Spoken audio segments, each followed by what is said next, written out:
እንግዲህ እንደተለመደው ዩቲዩብ ቻናላችን ቤስት ስፖርት ያው እንደተለመደው ጥሩ ቻሌንጅ ይዞላችሁ ቀርቧል። ባለፉት ጥቂት ዓመታት ለተጋጣሚ እጅግ ረመጥ እየሆነ የመጣውና ሁለተኛውን ፊልድ የሚል ስያሜ ያገኘው እንዲሁም ደግሞ በሰሜን ምስራቅ እንግሊዝ የሚገኘው የኒውካስል ዩናይትድ ሜዳ ሴንት ጄምስ ፓርክ ላይ የሚደረገው የሁለቱ ቡድኖች ጨዋታ ስለስንት ይጠናቀቃል የሚለውን ውጤት ግምታችሁን ኮሜንት መስጫው ሳጥን ላይ መገመት ትችላላችሁ። ኮሬክት ስኮር ወይም ደግሞ ትክክለኛውን ግምት ላይ ገምቱና ለተሳካላችሁ 5 ተመልካቾቻችን እንደተለመደው የ100 ብር የሞባይል ካርድ ምናበረከት ይሆናል ማለት ነው። ታዲያ አስታውሱ ውጤት መገመት ብቻ አሸናፊ ያደርግም። ቻናሉን ሰብስክራይብ እንዲሁም ደግሞ ይሄንን ቪዲዮ ላይክ ማድረጋችሁን እንዳትዘነጉ።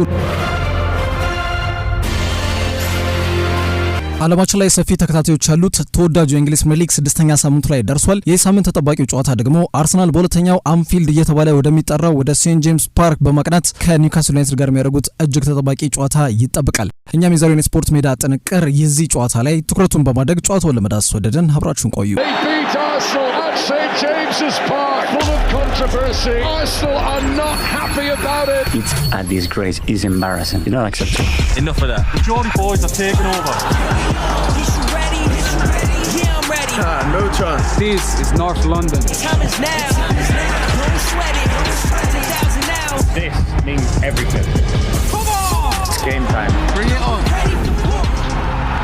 ይህ መርሃ ግብር ከወዲሁ የአርሰናል እግር ኳስ ክለብ ያመጡ ሁለተኛው ትልቁ ፈተና እንደሆነ በብዙዎች እየተነገረ ይገኛል። ሴንት ጄምስ ፓርክ ለብዙ ክለቦች በቀላሉ 3 ነጥብ ይዘው የሚመለሱበት ስቴዲየም እንዳልሆነ ባለፉት ጥቂት ዓመታት በተለምዶ እነዚህ ቶፕ 6 ወይም ደግሞ ምርጥ 6 እየተባሉ የሚጠሩት የፕሪሚየር ሊግ ቡድኖች ያስመዘገባቸው ውጤቶች ለዚህ ማሳያ ናቸው። የታይንሳይዱ ክለብ በሳውዲ ኢንቨስትመንት ፈንድ ግለሰቦች እጅ ከወደቀ በኋላ ውጤታማ ስራዎችን በታይንሳይድ እንደሚሰራ እምነት የጣለበትን አሰልጣኝ ኤዲ ሃውን በአሰልጣኝነት በመሾም በዝውውር መስኮቱ ደግሞ እጅግ ከፍተኛ ረብጣ ገንዘቦችን የሚያወጣ ክለብ በመሆን ከ20 ዓመታት በኋላ ወደ አውሮፓ ሻምፒዮንስ ሊግ የተመለሱበትን ውጤት ማስመዝገባቸው የቅርብ ጊዜ ትውስታ ነው።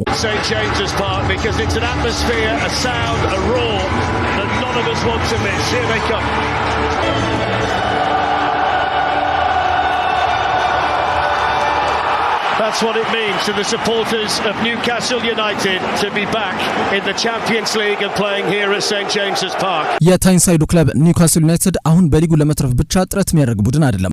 በአውሮፓ መድረክ ተሳትፎን ከዓመት ዓመት ማግኘት እንደ መስፈርት የሚጠቀመው ወይም ደግሞ ያንን ነገር ከግብ ለማሳካት ጥረት የሚያደርግ ቡድን ሲሆን በእንግሊዝ ብቻ ደግሞ የሚከናወኑ የዋንጫ ክብሮችንም ለማሳካት እንደ ጥሩ ተፈካካሪ ከፍተኛ ጥረት እያደረገ የሚገኝ ቡድን ነው። አምናም የኤፍኤል ካራባኦ ካፕ ዋንጫን በፍጻሜው ሊቨርፑልን በግዙፉ ዌምብሌይ ላይ በመርታትና በማሳካት የክለቡ ደጋፊዎች የ70 ዓመት የዋንጫ ጥበቃን ጥያቄያቸውን በመመለስ ዋንጫውን ከፍ አድርገው ማሳካታቸው አይዘነጋም።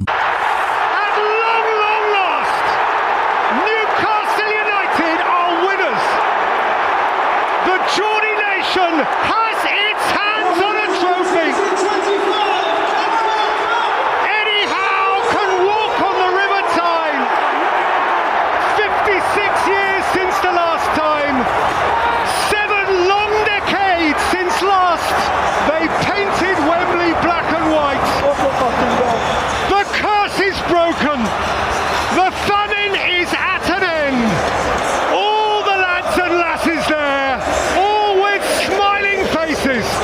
ጉልበት የተቀላቀለበት ያጫወት መንገድን የሚጠቀሙ እንዲሁም ደግሞ ስብስቡ በአጭር ጊዜ የተዋቀረበት መንገድ ጎል በቀላሉ የሚያስተናግድ በጣም ጠንካራ የተከላካይ መስመር ባለቤት መሆናቸው ቡድኑ ከመከላከል ወደ ማጥቃት በሚያደርገው አስደናቂ ሽግግር ሁሉም ተጫዋቾች በመከላከሉና በማጥቃቱ ላይ የስራ ትጋታቸው እንዲሁም ደግሞ በሜዳቸው ሴንት ጄምስ ፓርክ የሚያደርጉት ጨዋታ ላይ ደጋፊዎቻቸው የሚፈጥሩት ድባብ በተለይ በእነዚህ ዓመታት ለተጋጣሚ በጣም ረመጥ ወደሆነ ሜዳ የተቀየረ የስቴዲየም ባለቤት መሆናቸውና ሴንት ጄምስ ፓርክ ላይ 3 ነጥብን ወስዶ መመለስ ተራራ መውጣት ያክል ዳገት እየሆነ መምጣቱ በአጠቃላይ ኒውካስል ዩናይትድ ስብስባቸው ጥልቀትና አማራጭ ያለው ቡድን ሆኖ መቅረቡ በሁሉም መንገድ የታይንሳይዱ ክለብ ኒውካስል ዩናይትድ የጥንካሬያቸውና ከቅርብ ዓመታት ወዲህ የስኬታቸውና ለትልልቅ ቡድኖች እጃቸውን የማይሰጡበት ዋናው ቁልፍ ሚስጥር ነው።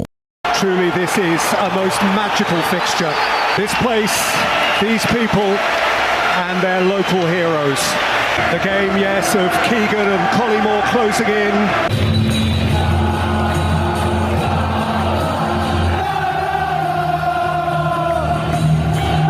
ኒውካስል ዩናይትድ በዚህ ውድድር ዘመን ጥሩ የሚባል ጅማሮን ማብሰር ባይችሉም ቡድኑ ግን የዋዛ እንዳልሆነ ይታወቃል። ባለፈው ሳምንት በአራተኛው ሳምንት ከአዲሱ ፈራሚያቸው ኒክ ወልትማደ ጎል ጠብቀው በጠባብ ውጤት ሊድስ ዩናይትድን በመርታት የውድድር ዘመኑም የመጀመሪያ ድላቸውን ማስመዝገብ መቻላቸው የሚታወስ ነው።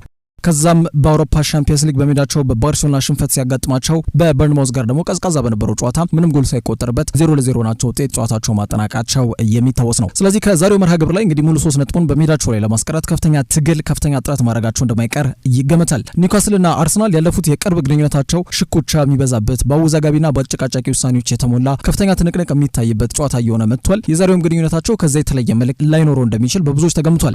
በተጠናቀቀው የውድድር ዘመን ማለትም በ2004 በ2005 የውድድር ዘመን ኒውካስል በካራቦ ካፕ የግማሽ ፍጻሜ ጨዋታ ከአርሰናል ጋር ያደረጉትን የደርሶ መልስ መርሃ ግብር እንዲሁም ደግሞ በፕሪሚየር ሊጉ በሜዳቸው ያደረጉትን የሴንት ጄምስ ፓርክ መርሃ ግብር በድምሩ 3 ጊዜ እንግዲህ መድፈኞቹን በማሸነፍ የበላይነቱን የወሰዱበት አጋጣሚ መፍጠራቸው አይዘነጋም። ስብስባቸውን በሚገባ በዝውውር መስኮት ያጠናከሩት መድፈኞቹ ባለፈው ሳምንት ከማንቸስተር ሲቲ ጋር ባደረጉት ጨዋታ ባለቀ ሰዓት የጋብሪኤል ማርቲኔሊ ባስቆጠራት ጎል ከመሸነፍ በመትረፍ 1 ነጥብ መውሰዳቸው የሚታወስ ነው።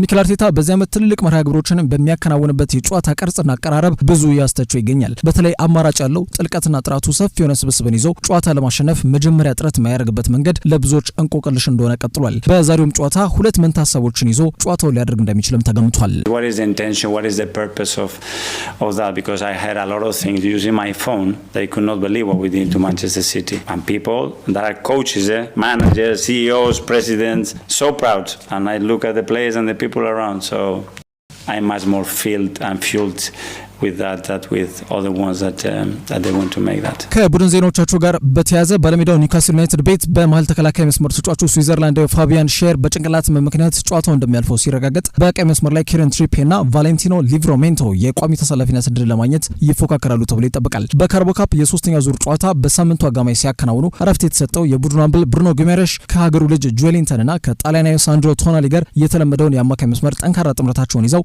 በጨዋታው ላይ እንግዲህ በቋሚ አሰላለፍ ብቅ ሊሉ እንደሚችሉ ይገመታል።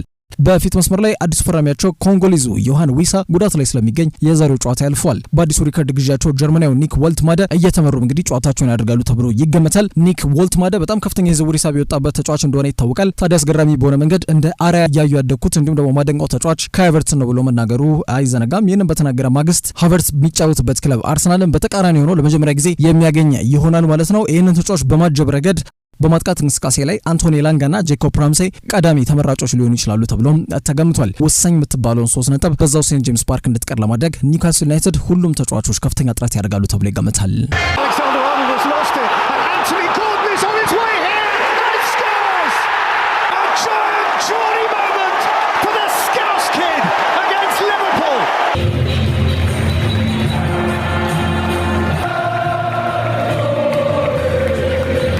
በእንግዶቹ አርሰናሎች በኩል የተለመደው የካቨርትስ እንዲሁም ደግሞ የጋብሪኤል ሄሱስ ጉዳት እንዳለ ሆኖ አሁን ደግሞ ተጨማሪ የተጫዋች ጉዳት እንዳጋጠማቸው ይታወቃል። ኖኒ ማድዌኬ መጠነኛ ጉልበት ህመም በይፋ ከተሰማ በኋላ የማጥቃት እንቅስቃሴያቸው መጠነኛ በሆነ መልኩ እንዳይሳሳ ስጋት ገብቷቸዋል። ሌላው ከጉዳት የተመለሰው ቡካዮ ሳካም ድጋሚ ጉዳት እንዳያጋጥመው ደቂቃው መመጠን እንዳለበት ይገመታል።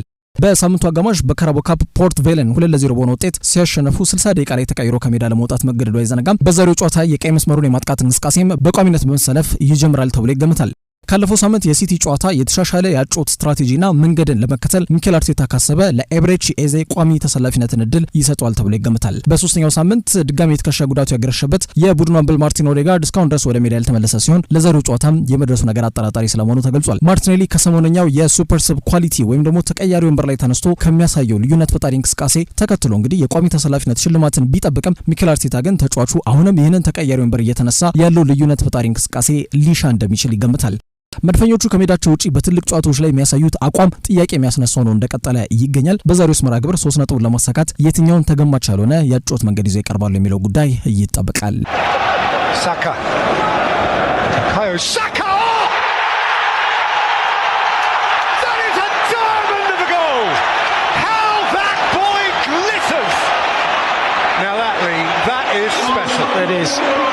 This guy never stops surprising you. አምና እንደሚታወሰው ግንቦት ወር ላይ እዚሁ ስቴዲየም ላይ በተደረገው መርሃ ግብር መድፈኞቹ በዴክላን ራይስ ብቸኛ ጎል 1-0 በነጥብ በውጤት ማሸነፋቸው የሚታወስ ነው። ሁለቱም ቡድኖች ግን ካላቸው ጠንካራ የተከላካይ መስመር ጥራት ጋር በተያያዘ የመጀመሪያውን ጎል የሚያስቆጥረው ቡድን ጨዋታው ወደ ማሸነፍ እድል እንደሚኖረው በብዙዎች ተገምቷል። በአማካይ መስመር ላይ ራይስ ከጉማሬሽ ጋር ይፋጠጣል። ቶናሊ ከዙቢሜንዲ ጋር እንዲሁም ደግሞ ጆኤሊንተን ከሚኬል ሜሪኖ ጋር የሚያደርጉት ትንቅንቅ ለጨዋታው ውጤት ወሳኝነት እንዳለው ይገምታል።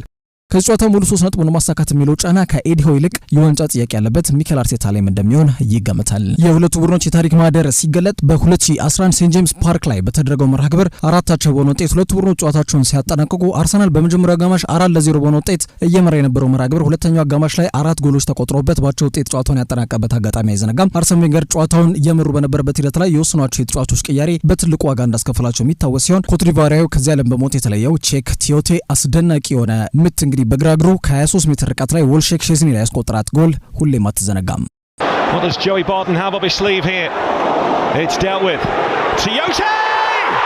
Incredible!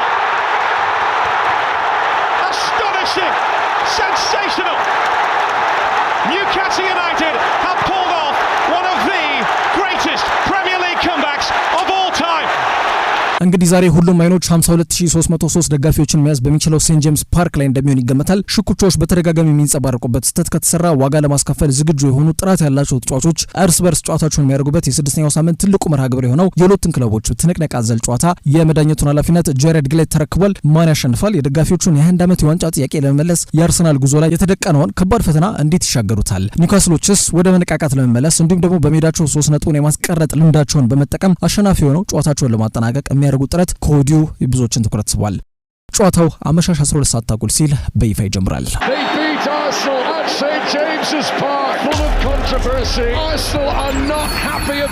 It's a disgrace. It's embarrassing. It's not acceptable. Enough of that. The Geordie boys are taking over. Is you ready? Yeah, I'm ready. No chance. This is North London. Time is now. Don't sweat it. 1,000 now. This means everything. Come on! It's game time. Bring it on. ጨዋታውን እንድትከታተሉት ጋበዘን። ሳምንት በተመሳሳይ ሰዓት በወቅታዊ ስፖርት የጥንቅሮች ዳግም እንገናኝ ይሆናል። በያላችሁበት መልካም ጊዜ ይሁንላችሁ።